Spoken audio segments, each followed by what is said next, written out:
dhaloota koo godina Wallaggaa ba'aa aanaa Qeeraamuutii amma kan hin jiru Wallaggaa Yuunivarsiitii barachaa hin jira. Ani qaama miidhamaa fi nama gargaaru abbaa fi haadha hin qabu. Akkasumas nama walcheeriin socho'udha. Walcheerii kanayyuu ofii dubbachuu hin danda'u. Miilli koo lamaan ofii gadi hojjetu, harki koo mirgaas hin hojjetu.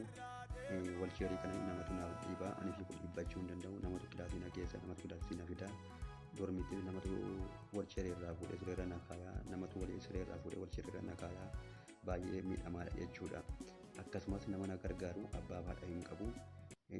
Fiikoos gargaarsa barattootaaf gargaarsa barsiisotaati biyya kootiin as sadarkaa kanarra ga'ee ammas immoo darbees gargaarsa namootaatiin kanan hin jiraadhu jechuudha.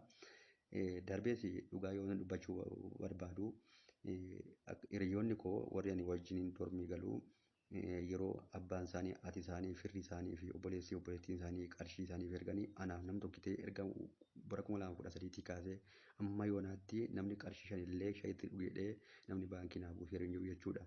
Sababa kanarraa kan ka'e ani uumamuu kootti baay'een gadda jechuudha. Maaliif nama na gargaaru amma hin qabnetti baay'ee natti dhaga'ame jechuudha. Garuu Waaqayyoo kan na wajjin jiru nan beeka. Kanaaf rakkoo ani qabu baay'ee humnaa olidha. Amma wanaatti gargaarsa namaatiin kan hin jiraadhu. Akka inni fiikoof gargaaree hin jiraanne nama qaama miidhamaan ta'ee hin jira. Sababa kana deeggarsa lammiin koo kan na barbaadeni namoonni isaanitti dhaga'ame akka sana gargaaran amma Waaqayyo isaanitti dhaga'ame tu na gargaaran kan hin jedhuun viidiyoo kana poostii gochuudhaaf yaaleen jira.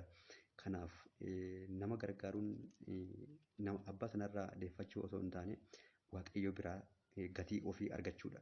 Sababa ta'eef lammiin guutuu na bukkee dhaabatanii kan hin jedhuun gara keessanitti iyyachaa hin jira. Naa birmadhaas hin jechaa hin jira yuuti.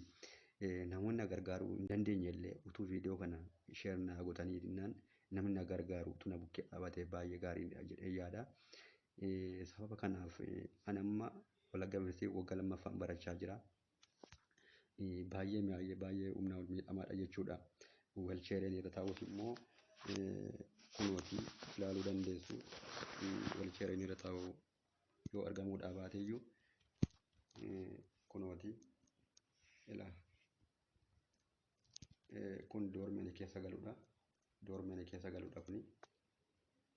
Kun doormeen keessa galudha. Kun doormeen keessa galudha. Kun doormeen keessa galudha. Challaan jechisiisu gooftummaa keenyaa argee.